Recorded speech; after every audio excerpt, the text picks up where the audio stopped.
Good afternoon, everybody, and a very warm welcome. My name is Jason Broomfield. For those of you I haven't met before, I'm the financial services industry lead for BlueSky, and we are a professional services agency that helps our clients harness cloud technology to accelerate their digital transformation strategies. The session today, I'm joined by Dawie Roodt and Iraj Abedian, two of South Africa's sort of household names when it comes to economists. And they've joined me today to discuss the economist's view and to figure out how technology can help enable job creation and knowledge sharing, job opportunities, etc. So gentlemen, thank you very much for joining me and a very warm welcome. Thank you. Thank you very much. Thank you very much. Very nice being here. Excellent stuff. So guys, I think to set the scene, Dawie, maybe you could share with us sort of the state of the land as we are. How are things looking from an economic perspective? Well, I can tell you we've never had it so this good. And maybe you will be a little bit surprised from me hearing that, but we have never had it so good. And maybe it's important, economists quite make a mistake and say this year is going to be bad because A, B, and C, and people, then the commentators comment about how bad the economy is doing, high levels of unemployment are, and things like that. But if you stand back a little bit and you go back, let's go back the past 100 years or so, we've never ever had it this good. And there are many, many indicators showing to us that the world has really, what we have achieved as humans is absolutely astonishing. Depending on how far you want to go back, of course. But only, say, for example, one number that I always like to look at is poverty. 100 years ago, more than 90% of the world's population lived in abject poverty. Today, it's less than 10%. We won the war against poverty. Another very good indicator is simply life expectancy. Life expectancy in the rich world and is more than 80 years, 85 years in Japan, as an example. In South Africa, it's about 64 years. But it's very low in for South Africa compared to the others, but it's much, much higher than where it was only, say, 50 years ago or so. Certainly, if you look at a slightly shorter time span, we in South Africa, we've been going through a very difficult time, especially in the past 5-6 years or so, where on an average basis, the average South African has been getting poorer the past, say, 6 years or so. Last year was particularly difficult. We've lost more than 1 million jobs. The economy contracted quite significantly.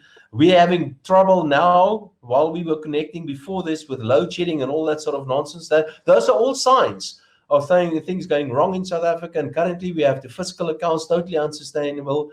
We have the state-owned enterprises that have been basically destroyed operationally and financially. So many things to be concerned about. But again, standing back for a moment, this certainly is the best of times. We've never had it this good. But if we put the right sort of policies in place, we can be up there with all those countries that really make use of the benefits of the fourth industrial revolution and everything that goes with that. So there you have it. 2 answers in typical economics fashion. Thanks, Dawie. Iraj, do you have 2 answers today? I think the reality is that against that backdrop that Dawie so eloquently sketched, we have a lot of frustration at the moment. Frustration amongst the business people, frustration amongst our youth. And the frustration for me personally as an economist in South Africa is that if we had an economy that didn't have the potential, the capacity to grow, I would have said, well, just that's what it is. We've been given what we've been given, and if you got lemon, make lemon juice. The reality is that this economy could now be growing much higher had it not been for the mistakes that we've made. Our investors, both domestic and international, would be a lot more engaged and a lot more prepared to do. And the frustration that we all feel comes from the fact that we see so much opportunity, so much potential, and yet because of the poor leadership, poor management, and particularly a very destructive politics at the moment in the country, we're not unlocking those potentials as we should. I hear you. And you speak about the frustrations and you mentioned the youth. What are the opportunities looking like for someone sort of fresh out of varsity or a technical university? I think the opportunities, as far as I'm concerned, is bound or constrained by 2 things. One is that the education system that graduates our youth is out of sync with the reality of our economy. So there is a skill mismatch there that's definitely an issue that we need to recognize and do something about. We can write books and volumes about the problems of our education system. It will not resolve the issue of a skill gap for the generation that at the moment they are in the marketplace. So we need an alternate, call it a gap filler for our youth. We can come back to that. The second one is that the mindset. Still, when I look at the discussion out there, the discourse is that of if you had the right education, you would get the job. No, the economy has moved, technology particularly. We talk about fourth industrial revolution, but with the greatest respect, my own experience is that never mind in the political circle, even in technical circle, and in some business sectors, they have not yet fully appreciated what it means, how we should change our mindset, our management, our allocation of resources in order to equip our youth to be able to be a productive player, not just employed, a productive member of the technology-driven economy as we see it. Can I add to that, Jason? And that is that, I've tried to sort of sketch to the past 100 years how things really improved. But if you look at technology and you look at some other changes taking place in the world, the rate of changes is actually accelerating. And it's accelerating very, very quickly. And there were a number of trends very, very apparent before the lockdown. And suddenly the lockdown was upon us, and all of a sudden we're in this situation where many of these trends that we were fighting in a way were forced upon us, and now we simply have to cope with it, and we have to adapt under very difficult, more difficult circumstances. What we're doing right now is an example of that. A year ago, people didn't even talk about what do you call these Zooms and Teams and all these various, and now we're all experts on that. Those are examples of these sort of things. And Iraj is absolutely correct in this, is that the acceleration and technological changes is simply picking up speed. And if you don't participate in that, you're going to fall behind. And I think education is one of those industries, many others, but education is one of those industries that we are seeing a dramatic change in the way that we're going to upskill our people in future. This business model that we have in education today is 1,000 years old. Just think about this. You send your kids the same age to somebody to go and sit in front of somebody and you listen to this person, you learn stuff from this individual. That's an old way of doing education. The new way of doing education is pretty much what we're doing now. We've got this fixation in South Africa on a piece of paper. You have to have a qualification. Well, the real value is not a qualification. The real value is a skill. So quite often it goes together, but not necessarily. And people think of once you've got your qualification, that's it then. I'm going to sit back and the money's just going to roll in. That's not the way it's going to be in future. In future, you have to upskill yourself continuously. You have to be valuable continuously in order to be a valuable member of society. Education and skills development and everything that goes with that is going to change quite dramatically. It's changing already. Absolutely. And, traditionally we've dealt with this problem through things like graduate programs and whatnot. Is that still the solution to the problem, or do we need to rethink that as well? I would say, Jason, if I may, that we need to, starting with ourselves, redefine what education means and possibly replace it, because the term education means that there's an educated, there is a scholar, there is somebody who knows more and gives it to somebody who knows less. But let me just give you, in our homes, I don't know our audience, but let's talk about myself. These days, it's the first generation that the younger teaches the older. I have to take these gadgets to my kids and say, how does this thing work? What happened to education? I'm getting educated by my own kids. So, but that brings me to a redefinition of even the term education. We need to talk about really human resource development from the cradle to grave.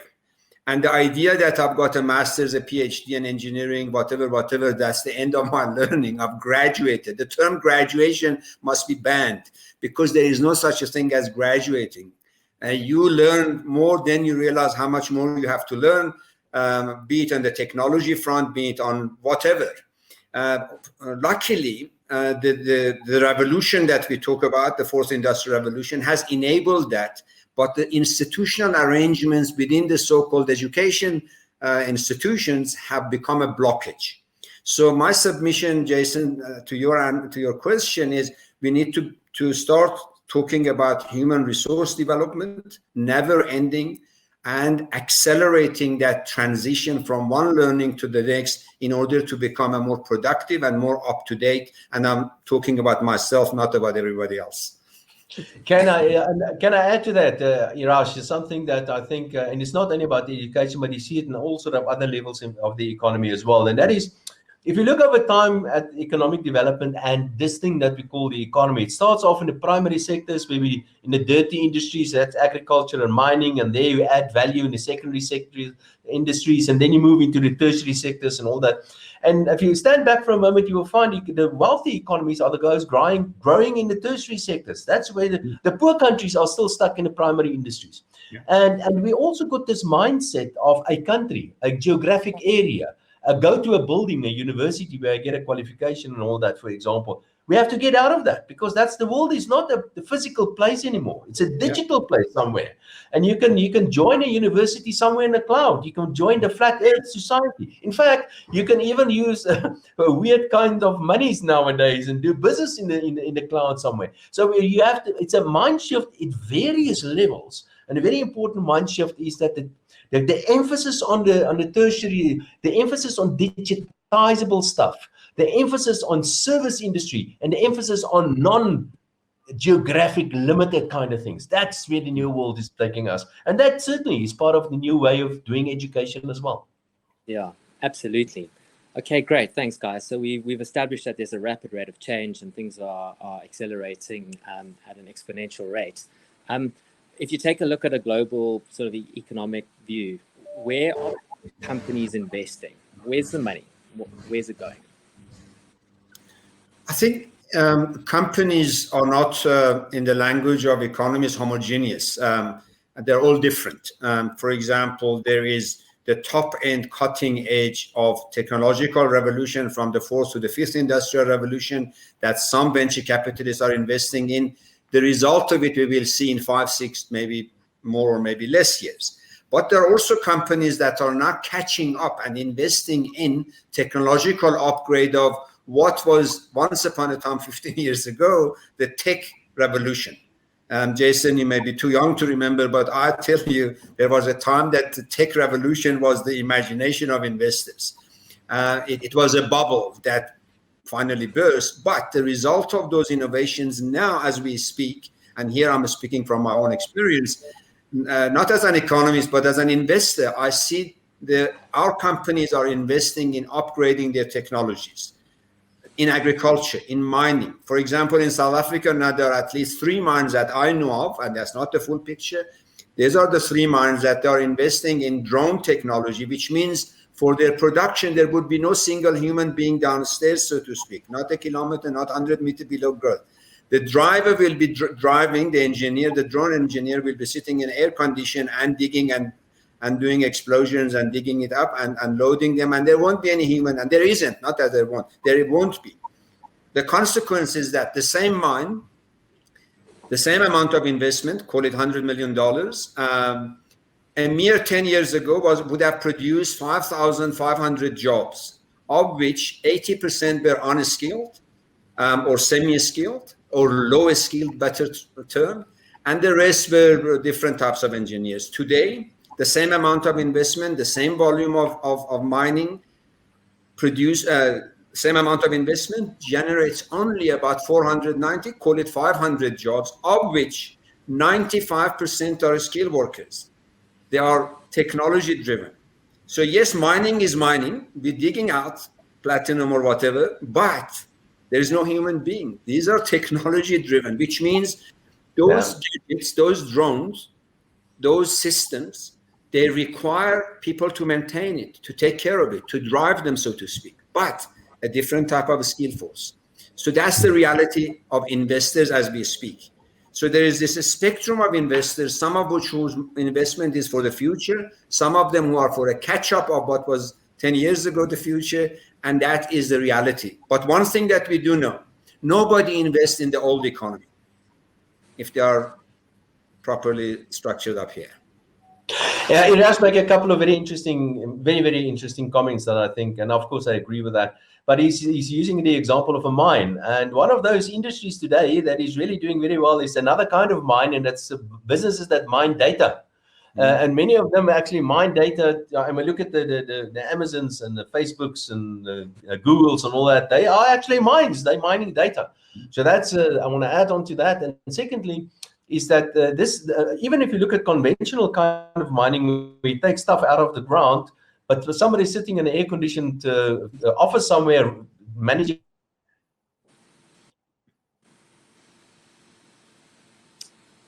Yep. Dawie got stuck. May I just finish him in terms of his sentence that you can be sitting in an air-conditioned room, do the mining of a different form, data mining. I think that's what Dawie said, and we can extend that. Cryptocurrencies, another mining. Sorry, welcome. I finished your sentence for you. I hope I didn't misrepresent your mining of data. No, certainly not, Iraj. But I want to add something else, and this is perhaps a bit of a question to you as well. And this is an idea that I've been toying around with a little bit, something that I, to be honest, don't really understand.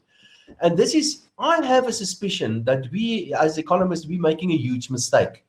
Because we've got a certain way of measuring this thing that we call the economy. We count how many tons of beans we've produced, how many teeth we've pulled. That's the sort of stuff. We put them all together, we give it a monetary value, and we play around with the numbers and distort it, and we come down to a number. We call it gross domestic product. So that's the total production in the economy. I think we are missing the boat here somewhere, because there are many. Google is a good example. I read a study, for instance, is that, I mean, you and I, and all of us, we can go and Google. It's completely free. You go on the internet and you Googling.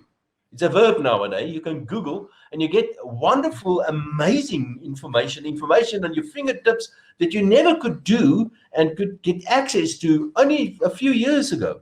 And there's a study that I've read that suggests that this is worth, the act of Googling is worth about $600 per individual annually. That number is not captured in any economic data. So are we wrong with this thing that we call the economy? Is there a lot of economic activity happening outside there that we are not aware of? If that is the case, then all these numbers like debt to GDP or deficits to GDP and whatever, all these numbers are all wrong because GDP is wrong. And perhaps there's a Nobel Prize lying around there somewhere. Iraj, I think maybe you and I should be starting working together. Who knows? Yeah, but I think the reality is that the notion of value add has been redefined as we speak. Yeah. A handset is not just a phone; it value adds in a different way every moment. Not just as a Google, but as a library, as a source of information, as a source of everything else. And the measurement of the economies have not yet really caught up with this revolution which is at play.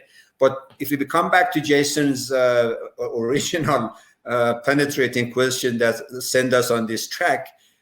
We need to, in South Africa, where we live now, and this is our responsibility to worry about, is we need to appreciate the pace at which the economy is changing, the pace at which some of the definitions have to change, and then re-establish in whatever capacity we are, as general managers, chief executive of companies, MDs of operations, we need to redefine, the sooner the better, the development of the skills within our economy, wherever we are, whether we are in a municipality, whether we are in a banking sector, insurance, whatever.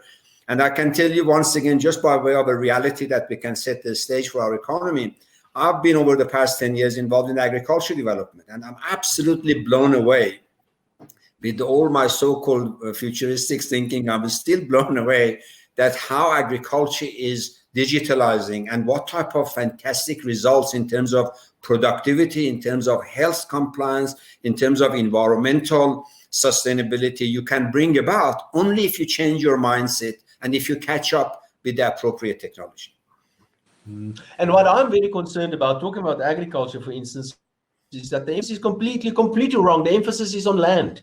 Yeah. Even now, there's a huge debate going on. It's about land. It's about land. That's not about land. It's about skills. That's what it is. It doesn't matter if you've got all the land in the world, but you don't have the necessary skills and the necessary technology and the connection and everything and capital that goes with that. You can't participate in the modern economy. Yeah. So it's become an emotional thing that is actually undermining our economic progress. Yes. Correct. Yeah. Okay, so we've mentioned that the economy is making a drastic change. We've mentioned that there needs to be a mind shift change. To our audience on this call, we might have business owners, we might have stakeholders that are investing in digital transformation, like just about every corporate I know is. How do we practically bridge the two? I mean, we talk about shifting change. Can you give any sort of examples of how we can actually leverage technology to help create jobs, or at least give more people in our economy a chance to participate? Look, again, I can only work on my, as Dawie quite pointed out quite correctly, is that the economies they used to be futuristic. Now often they are backward looking because they look at time series of the past. That's the technology that they use or we use as economists. I can only share with you my sort of daily involvement with the economy as a private sector investor, as a private equity investor, and answering how, for example, in the agriculture business or in the mining or in other sectors of the economy like the marine technology and so on, the first decision obviously is that we have no choice but to upgrade. The next question is, upgrade doesn't mean to bring a bunch of consultants and they do it for you and you go, because that upgrade is not a once-off event. It's a process. It's a process of getting into the new technology. It's a process of upgrading the skills of your human resources and having a mechanism to remain up to date. If you like, it's not good enough to have a software, but you must make sure that it's updated all the time. It's the latest update must be there. Otherwise, you're vulnerable. So the way we've gone about it in the places that I've been involved as an investor is to quickly move to get the resolution that we must upgrade. Secondly, what's the appropriate technology? Who do we partner with in order to embed that technology, ingest the data, and then be able to keep it up on an ongoing basis? That's the mechanism, which means you got to have a core capability within your own staff whose job it is to liaise with the external expert and advisories in order to continuously bring the inflow of new technology and upgrade the skills of your team. Yeah. May I, we're talking about new technology and everything that goes with that, but we can learn a lot, and there's a lot of value still in the old way of doing things. And what I'm specifically referring to is that the importance of primary education for our kids. Primary education, like the capacity to read, the capacity to do mathematics, for example, those are absolutely crucial skills. And if you look at the quality of South Africa's skills development, it is really absolutely horrible. We spend more on education in most countries in the world, and we are not successful in that first crucial steps for our children. In fact, what you're going to learn in grade 1 will be the most that you will ever learn in your whole educational history. Far more than your final year in PhD in economics you're going to learn in grade 1. The leap. So that's a practical example of something that we need to do, and that is make sure that we lay a proper and a strong foundation for our small children. The second thing is that I think that we have to be, and I know you've been mentioning this, you've been referring to job creation all the time, Jason, but I disagree with that. I do not believe job creation should be an aim whatsoever. I do not believe we should try to create jobs in an economy, because that leads to all sort of distortions. That leads to politicians employing a lot of people to dig a lot of holes and a lot of people to fill up the holes. That's not jobs. So the only way that if we want, of course, we want to use all resources optimally, including labor in your economy. But you do that not by prescribing and by telling people what to do, because I don't know what's going to happen to in future. I know Iraj probably knows better than me, but also he hasn't got a full 2020 vision of what's going to happen in future. And that's the important point. If you don't know how the future is going to look like, you cannot make rules about the future.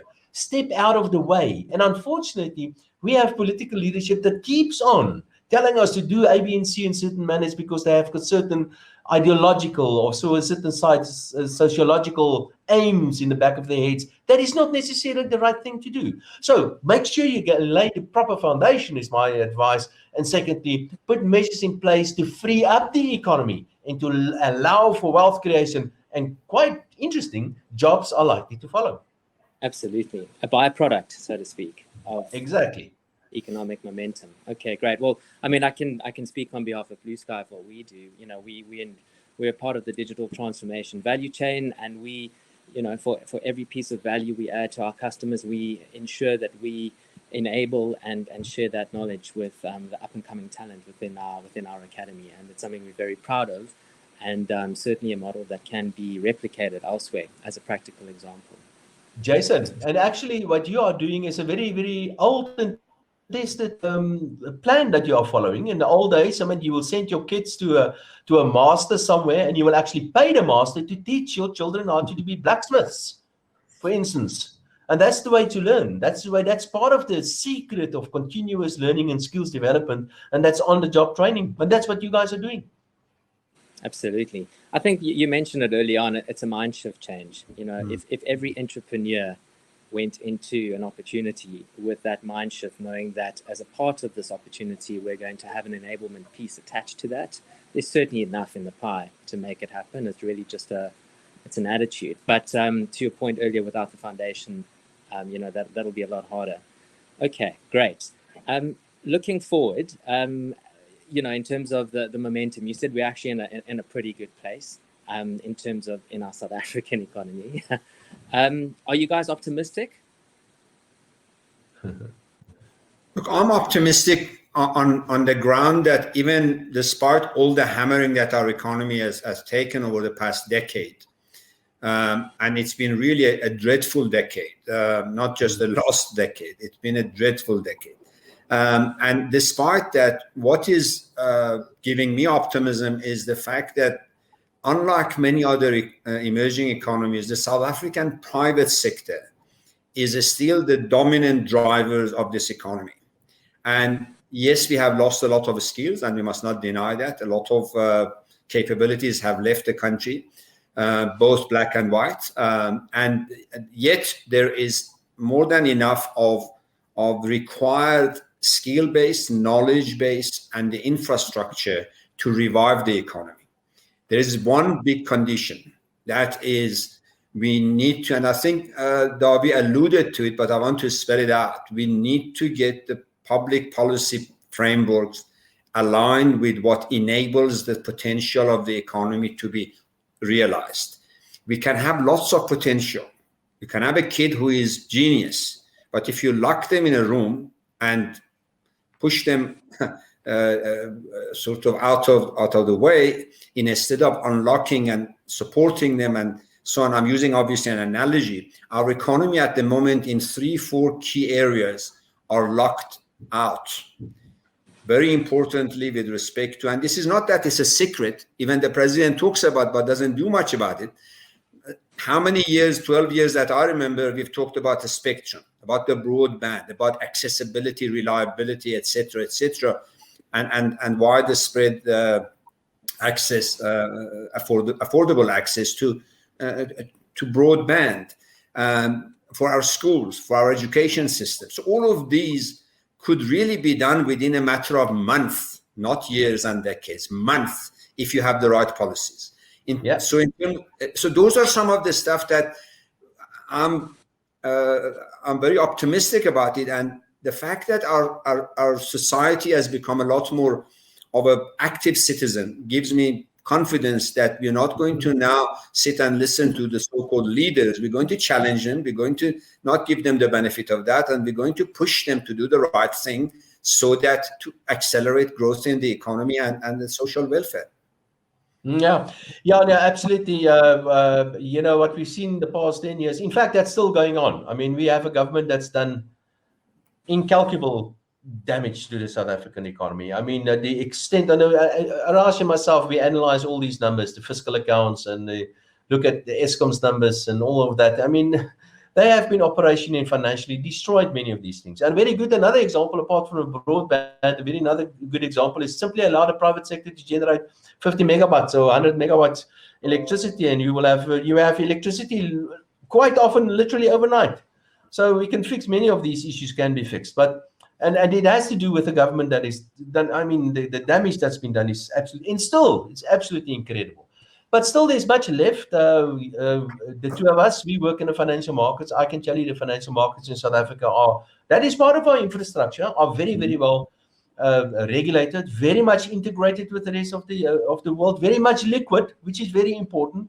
We've got human capital in this country, huge human capital. Unfortunately, political leadership is really, really absolutely horrible. But because of the quality of our political leadership and the remaining infrastructure that we still have, people are making a plan, and you're making plan in the weirdest kinds of way. A good example that I quite often refer to is the police services. We've actually privatized the police services in South Africa.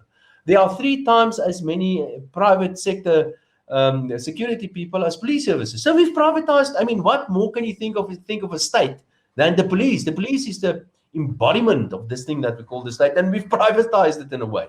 And there are many other things where we actually privatizing electricity already, because the state is simply not moving up to the challenge and to do that sort of stuff. So yes, serious challenges because of the destructive nature of the government in South Africa, but so many opportunities, and many opportunities that are being exploited without a doubt as well. I mean, Jason, one point that Dawie makes about South Africa, that's pretty much a global picture. Governments have been hammered by technology. Technology has taken the degrees of freedom, as we call it, from governments.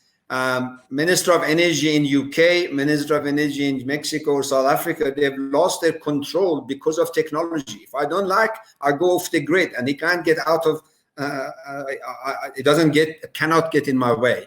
So in many other areas, education the same, health the same, monitoring, protection, security the same. So I think we must not lose sight that, yes, in South Africa we complain about South Africa, and we should, but we can hear the same complaints around the globe, because governments are in a state of flux. They've lost a lot of their control over the economy and over the society because of technology. And the nature of technology is that it sidelines the centers of the old centers of power, and they haven't caught up. So we'll see more of this frustration that ministers want to control, technology robs them off. They wake up, they wanted to close a tender, but then they say that there is nobody to sell to.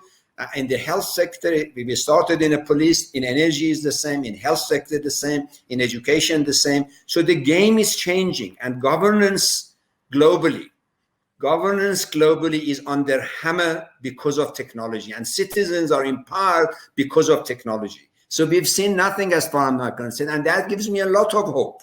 Because we can have a lot of incompetent politicians. They can sit and talk to the mirror. I don't care about what they decide because it's irrelevant to my welfare.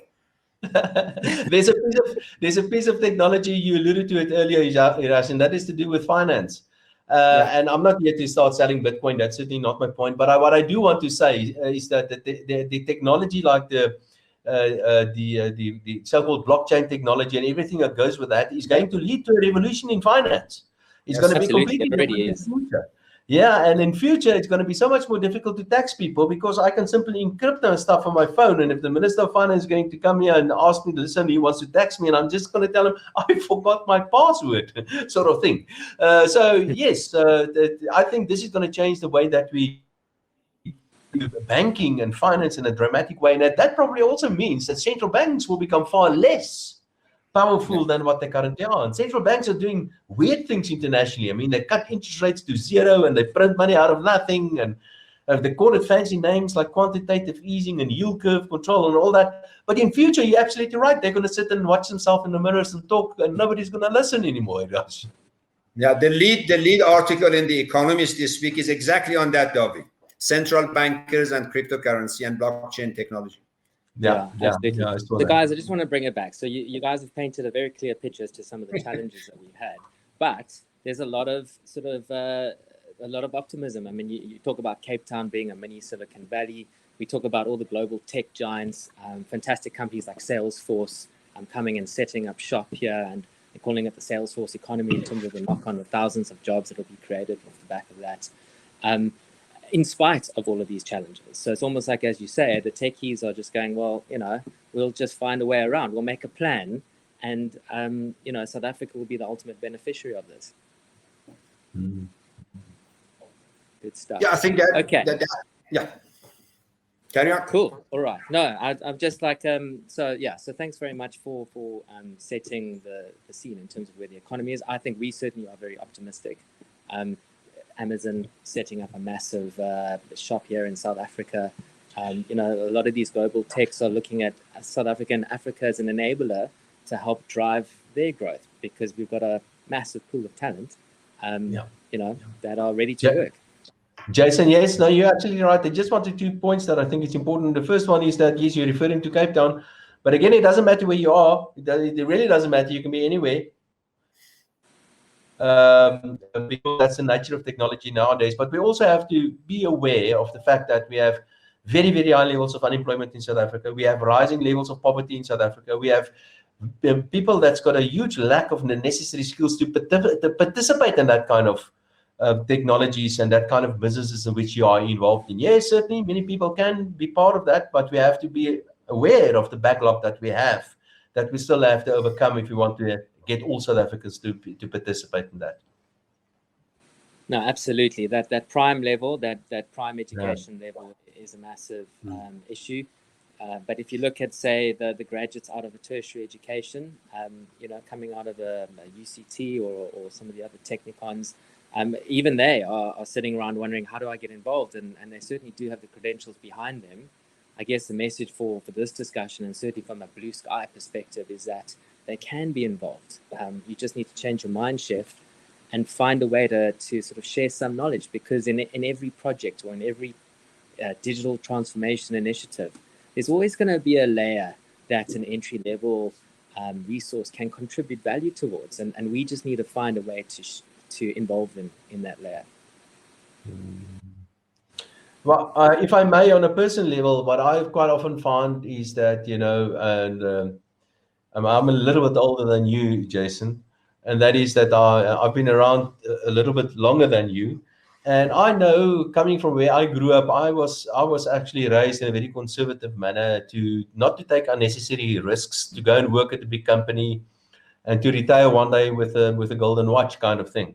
It was seen to be irresponsible not to work for yourself. I mean, are you crazy? Well, what about your children and what about your wife and all that? You have to have a solid job. That has changed, and that has changed because of various reasons. And maybe that's a kind of message that we need to send out as well, is that you have to take risks, individual. The environment is really conducive. The environment is really friendly. And the environment is hugely rewarding to people that are prepared to take risks out there. So, and people are doing that. The young people are taking those sort of risks. And I always, when I get the opportunity to speak to school children, for example, I always tell them, go and do stuff that you don't think you will be able to do, and you will be amazed on what you can achieve. Go and do impossible stuff, and you will see it becomes possible. So, yeah, and I think all these sort of things in which you guys are involved in, that actually borders on these kind of things that we need to do. Absolutely. Great. Are there any, I'm just having a look for any Q&A, any questions? Yeah, I'll open the floor to some questions shortly. If you were a corporate in South Africa participating in this panel, I mean, what do you do next? How do you get involved? Look, corporates are actually, should be, in my view, at the forefront of getting involved. Not how, they have no choice but to reinvent themselves. This revolution that we talk about is about corporate governance as much as it's about the political governance. It's about making sure that the corporate is aligned with the underlying trends, not with the historic trends, both organizationally, culturally, from a human resource point of view. I pity or excited about both at the same time of those who are in position of leadership, both in corporate and in government, because of this sort of children of twilight that we are at the moment. We've got a bit of a past, we have to deal with it, but a whole lot of the future. So in corporate, I would suggest the first responsibility literally is to do an alignment check. Is my corporation aligned with what is panning out? And am I fit for the future that is unfolding, whether I like it or not? I think if I can add to that, something that is also important is that corporates in the past used to have a boss and a lot of people working for the boss. And whatever the boss says, that is, I mean, that's the truth, and we all stick to that, and that's it. And you were expected to say, yes, boss. That has changed completely, because it's much more of an egalitarian kind of environment in which we are working today, because even the lowest worker out there, they've got access to Google. They can get the necessary information. They can have the necessary skills. And it's quite often that you find that some of the workers, even one of the junior workers, can earn far more than the CEO because he's got certain skills. And we have to get our heads around that as well, that the corporate is not a hierarchical system like it used to be in the past. Corporate today is an organism with various parts and people doing various different things. One guy could be the CEO, but it's simply because he can organize better. It's not because he knows the business better or because he knows how to make a tin of beans. That's not why he's a CEO. He's a CEO because he's got certain skills. So somebody else will be in charge of the bean baking corporation because he's good at that. So I think that we need to understand that corporates in the future is going to be much more of an equal organization and not the same kind of boss worker organizations that we had in the past.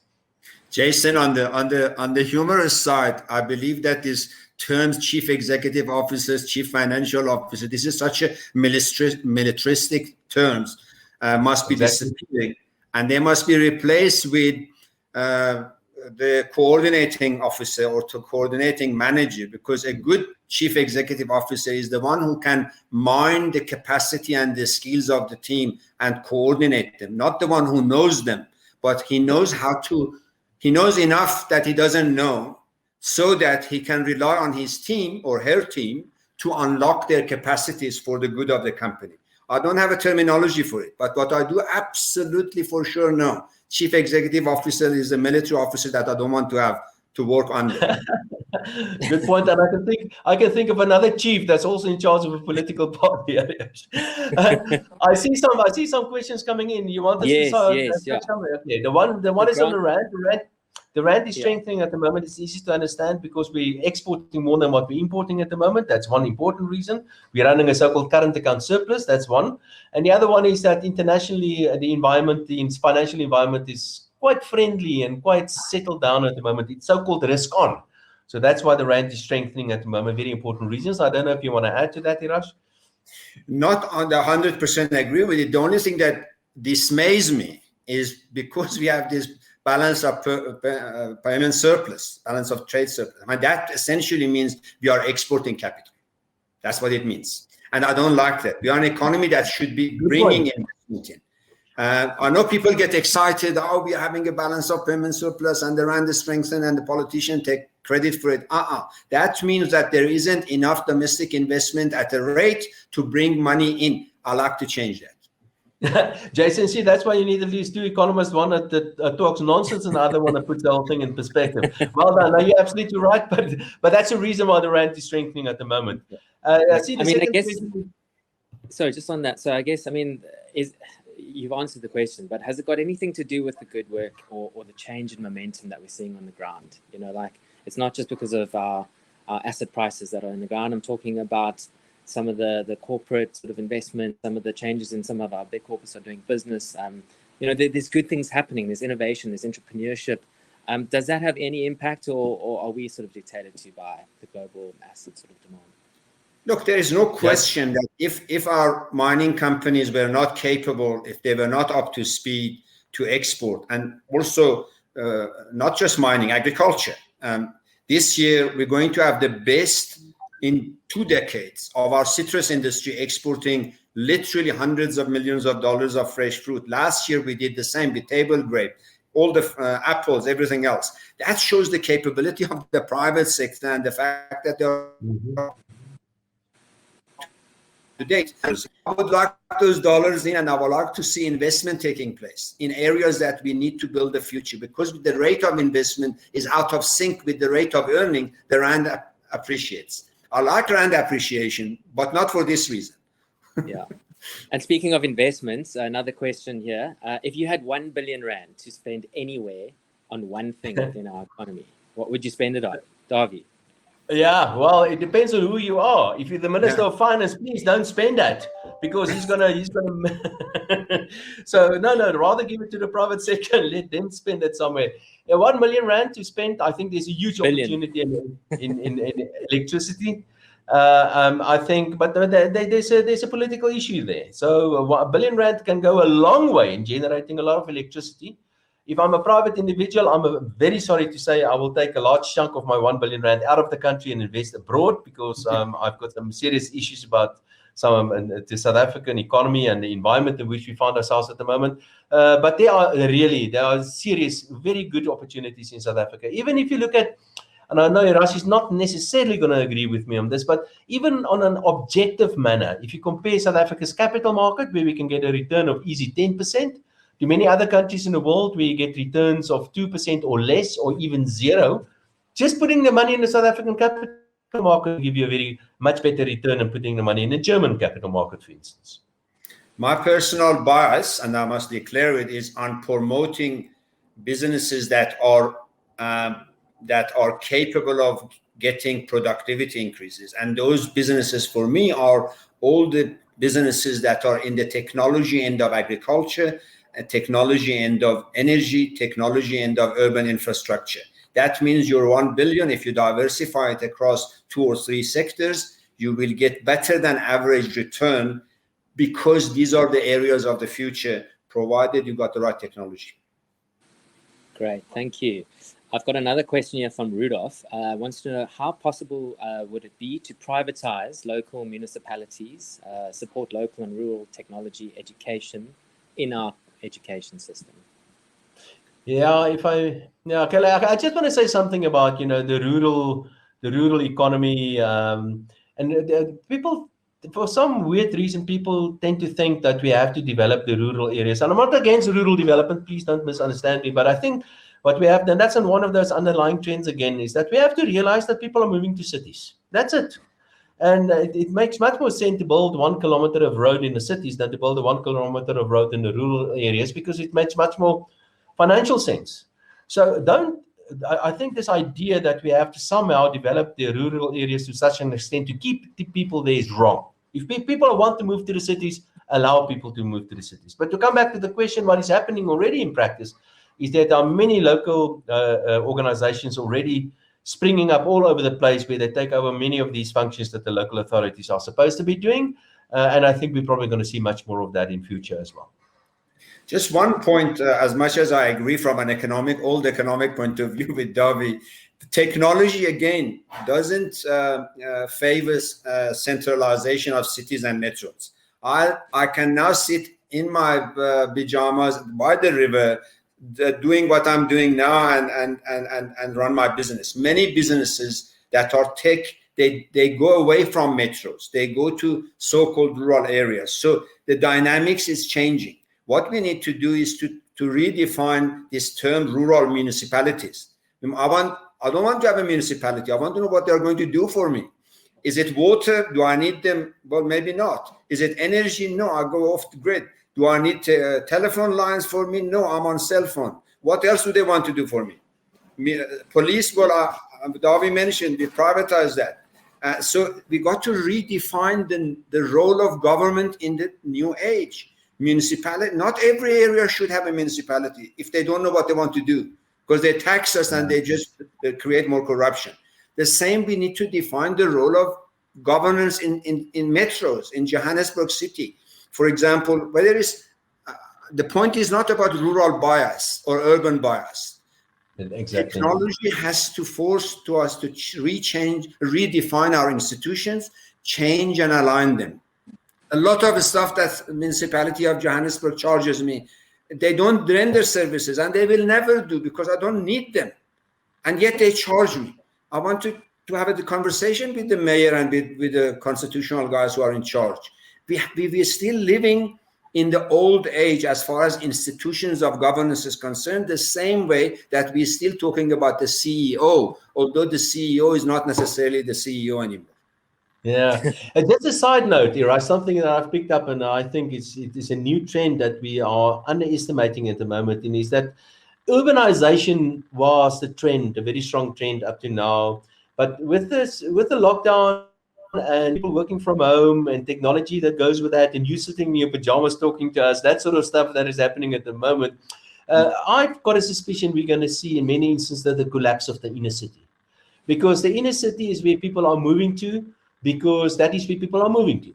With the change in retail, it's online stuff now. People are working from their holiday homes, sort of thing. So the suburban areas are going to be the winners. The retirement villages could be the winners, and that sort of stuff. So there are perhaps some new trends that are establishing themselves at the moment.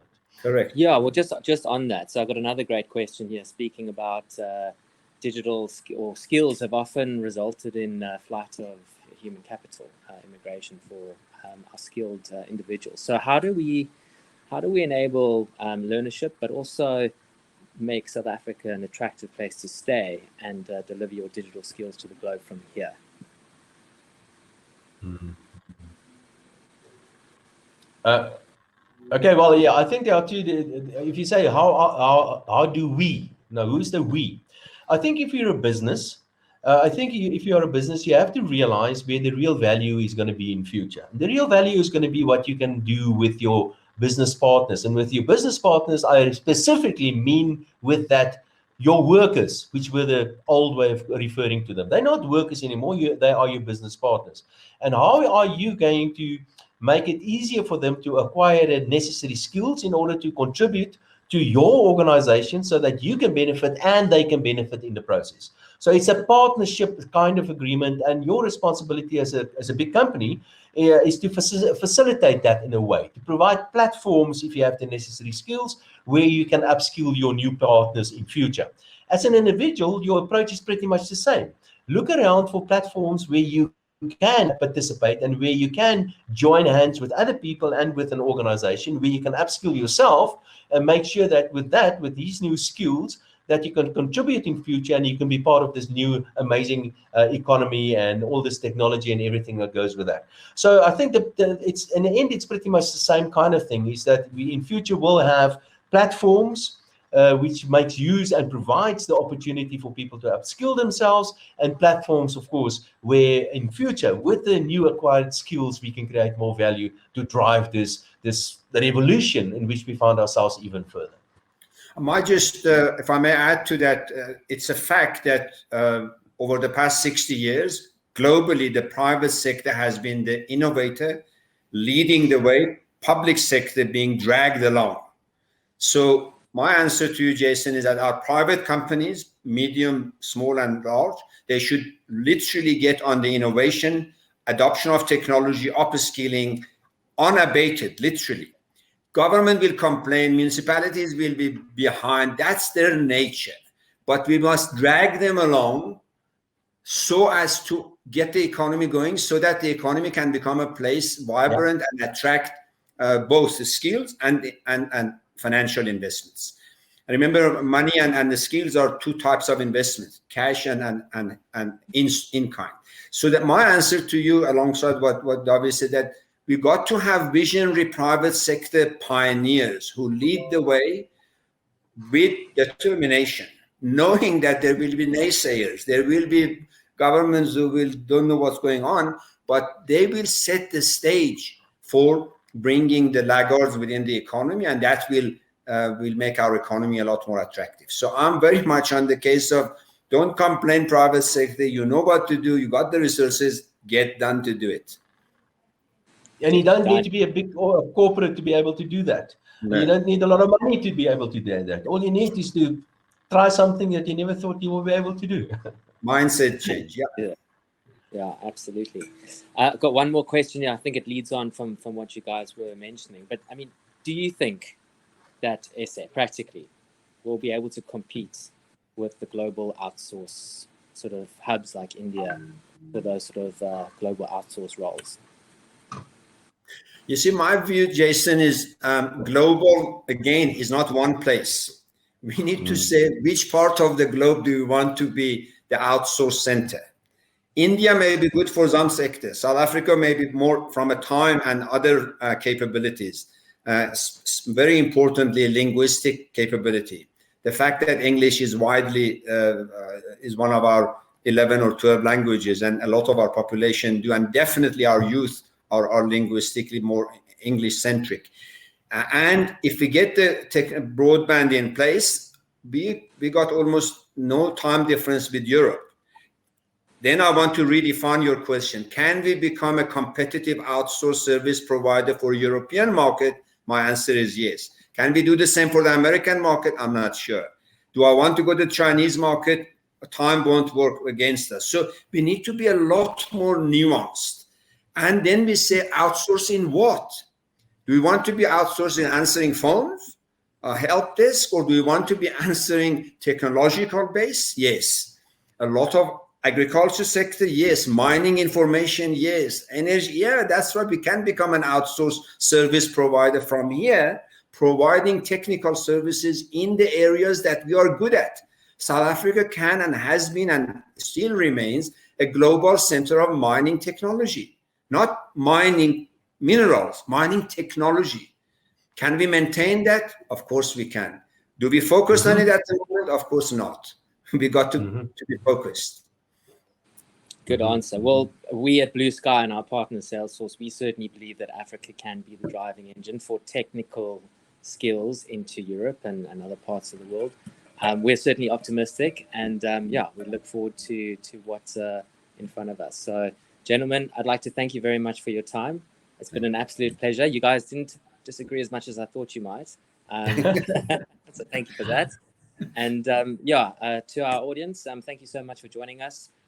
This is certainly the first of many Economist views. And until next time, have a good day and cheers for now. Thank you very much. Thank you very much. Thank you. Goodbye. Goodbye.